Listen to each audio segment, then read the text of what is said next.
Bonjour à tous et bienvenue sur Savoir Média et Savoir FM 91.7 depuis la zone universitaire de Kabbalah. Bienvenue aux informations présentées par Awa Koulibaly. La mise en note est assurée par Seydou Damil.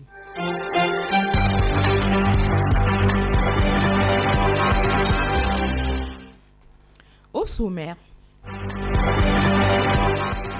dans un communiqué publié le dimanche 30 avril dernier, l'état-major général des armées a interdit le port non réglementé des tenues militaires par des civils au Mali. En marge de la Journée mondiale de la liberté de la presse, célébrée chaque 3 mai, les professionnels des médias du Mali célèbrent la Semaine nationale de la liberté de la presse. À suivre également dans la page internationale de ce journal, l'ONU a envoyé son responsable des affaires humanitaires, Martin, dans la région de Khartoum pour étudier la manière dont il est possible d'aider immédiatement les millions de civils pris au piège dans le conflit en cours au Soudan. C'est tout pour le sommaire de ce journal. Dans un instant, le développement complet.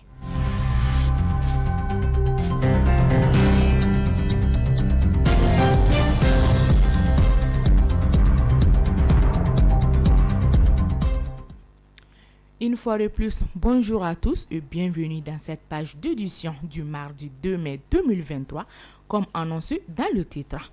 Lutte contre le terrorisme au Mali, le port de tenues militaires par des civils interdites. Dans un communiqué publié le dimanche 30 avril dernier, l'état-major général des armées a interdit le port non réglementé des tenues militaires par des civils au Mali. Par la même occasion, la hiérarchie militaire a invité tous les vendeurs d'uniformes ou d'équipements militaires de tout type à se mettre en règle en montant leur licence et à un état de leur stock à la direction du commissariat des armées, structure chargée de mettre en œuvre la politique des armées en la matière. La date limite de cette activité est le 15 mai 2023 à 15h. Afin de circonscrire l'usage de plus en plus fréquenté des tenues militaires par des éléments terroristes, l'état-major général des armées a décidé de prendre des dispositions contre le port et la vente non réglementée d'uniformes et d'équipements militaires au Mali. En effet, la hiérarchie militaire regrette que les nombreux combattants neutralisés lors de l'attaque complexe de juillet contre l'aéroport de Sévaré le samedi 22 avril 2023 portaient essentiellement des uniformes militaires. Les cérémonies de mariage dont des événements organisés avec beaucoup de soins, surtout du côté des femmes, mais de nos jours, les uniformes de mariage occupent une place importante pour celles-ci qui sont prêtes à tout pour les avoir. Écoutons ce reportage de Moussoukura Traoré. Quand on annonce une cérémonie de mariage, les femmes commencent à s'inquiéter parce qu'elles pensent aux habits, aux chaussures ainsi qu'aux bijoux qu'elles doivent porter. Aujourd'hui, l'uniforme de mariage est devenu une exigence. Alima Diara, ménagère. Aujourd'hui, le mariage crée des dépenses excessives, surtout pour les habits, car chacune veut être la plus belle. On ne pense qu'à être la vedette après la mariée. Étant donné que tout le monde n'a pas les mêmes moyens pour s'en procurer, certaines femmes sont prêtes à tout pour les avoir. C'est du moins l'avis de Kani Sidibé, commerçante. Toutes les femmes n'ont pas d'emploi pour faire face aux dépenses. Mais quand il s'agit de mariage, elles sont prêtes à tout, même s'endetter, afin d'acheter les bazins pour se démarquer des autres. Les uniformes étaient portés aux cérémonies de mariage pour ne pas créer de différences entre les personnes et mettre tout le monde sur le même pied d'égalité. De nos jours, cette pratique a perdu son sens car les lieux de mariage sont devenus des endroits de concurrence entre les femmes. Semaine nationale de la liberté de la presse 2023. La presse malienne est à l'honneur du 3 au 10 mai prochain. En marge de la Journée mondiale de la liberté de la presse, célébrée chaque 3 mai, les professionnels des médias du Mali célèbrent la Semaine nationale de la liberté de la presse à côté du thème central, à savoir façonner un avenir de droit, de liberté d'expression comme moteur de tous les autres droits de l'homme. Un décryptage sera fait durant cette semaine du 3 au 10 mai 2023 par des professionnels sur l'ensemble des problématiques en rapport avec la liberté de la presse et le métier du journalisme au Mali. Du 3 au 10 mai 2023, la Maison de la Presse abritera la Semaine nationale de la liberté de la presse, célébrée en marge de la Journée mondiale de la liberté de la presse. Au programme, plusieurs activités sont prévues pour faire un diagnostic sur l'état de la liberté de la presse et l'exercice du métier de journalisme au Mali. Plusieurs thématiques seront au cœur des échanges, expertes et professionnels du métier, tels que, je cite, la liberté d'expression comme moteur de tous les autres droits de l'homme, fin de citation, la sécurité des journalistes dans l'exercice de leur profession. Le voile peut être interprété comme une protection pour la femme et pour l'homme. Contre le désir sexuel, le voile permettra de cacher les atouts féminins afin de ne pas attirer le regard des hommes.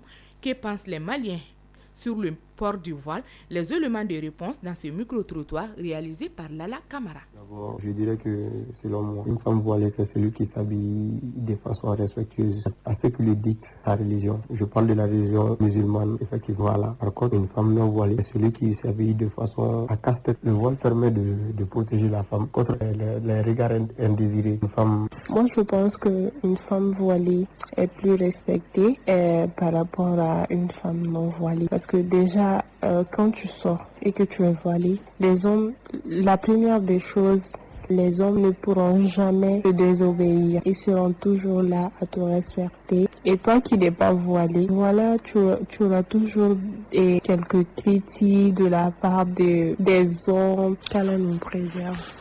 Le voile est là pour sauvegarder l'honneur dans la mesure où il protège la femme contre toutes les tentations, contre tous les regards, etc., contre les violences conjugales. Tandis qu'une femme non voilée, elle est exposée en fait, puisque son habillement ne lui permet pas, de 1, ça lui donne pas une bonne image, de 2, ça fait que les gens la regardent mal, et de 3, ça fait qu'elle a beaucoup de chances d'être violée. Tout d'abord, il faut savoir que le voile n'est pas un choix, mais une obligation divine.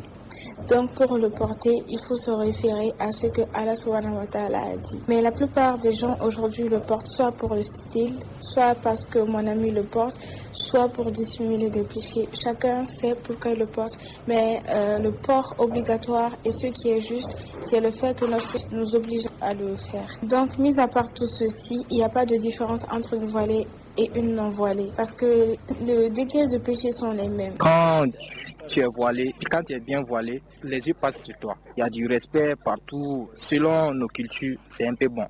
Mais quand une femme, tu portes les habits coulants, des trucs comme ça, donc pas te respecter. Franchement dit, il n'y a aucun respect à cela. Bon, au fait, ce que moi j'ai à dire à nos sœurs, donc à bien s'habiller, il faut se voiler, donc. Face aux appels du départ de la MINUSMA, la société civile de Gao prend position. La société civile des groupes civils de la région de Gao a déclaré son soutien à la poursuite de la mission de la MINUSMA au Mali, estimant que la mission a contribué positivement à la stabilité et au développement du pays. Lors d'une récente conférence de presse, le groupe a clarifié sa position sur les appels au départ de la mission de maintien et la paix de l'ONU du pays, déclare que l'approche est conforme à la résistance des communautés de Gao en 2012, qui visait à sauvegarder l'unité et l'intégralité territoriale du Mali.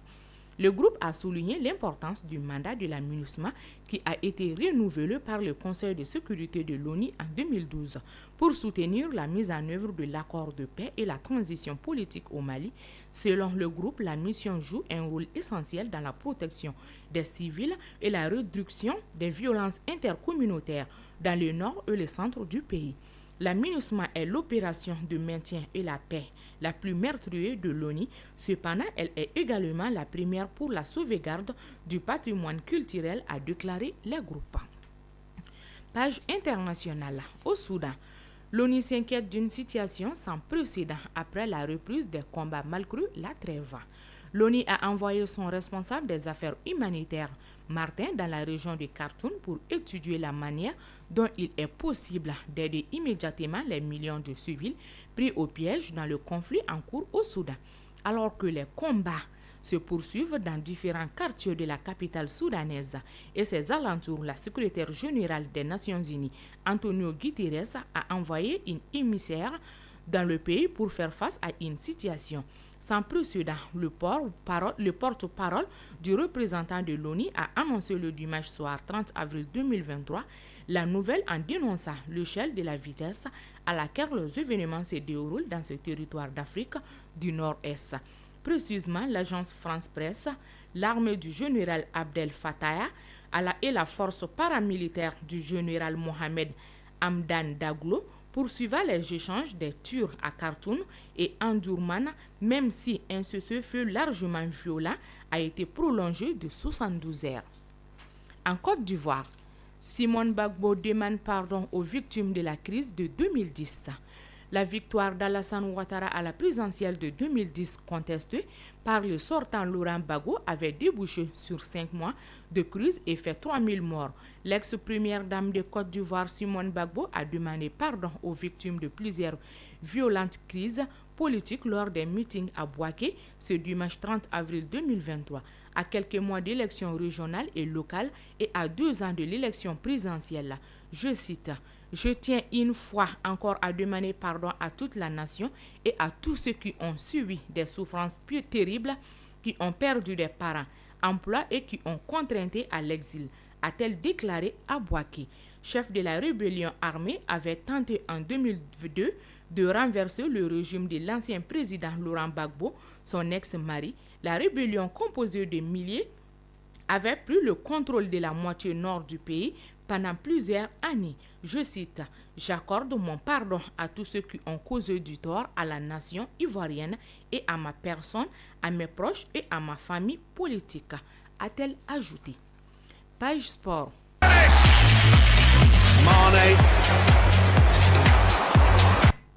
Basket, le Sénégal avec le Niger et le Mali. La FIBA a procédé ce lundi 1er mai 2023 au tirage au sort des groupes pour le tournoi de qualification pré-olympique de basketball dans la zone d'Afrique. La compétition est prévue du 12 au 20 août 2023 à Lagos, en Nigeria. Le Sénégal est logé dans une poule A en compagnie du Nigeria, pays hôte, du Mali et de l'Ouganda. Le groupe B est composé de la Tunisie, du Cameroun, de la RDC et de la Guinée. Éliminés récemment sur le chemin de la Coupe du Monde, les Lions vont devoir s'employer pour décrocher l'unique ticket au prévu en juillet 2024 à quelques semaines des Jeux de Paris. La météo avant de boucler ce journal, il fait actuellement 39 degrés Celsius. Le maximum attendu pour le reste de la journée est de 45 degrés Celsius. Le soleil se couchera sur Bamako et ses environs à 18h46. Ceci met fin à cette page d'information qui vous a été présentée par Awa Koulibaly. Sa mise en note a été assurée par Serou Damili. Merci à vous de l'avoir suivi et bonne suite de programme sur le groupe Savoir Média.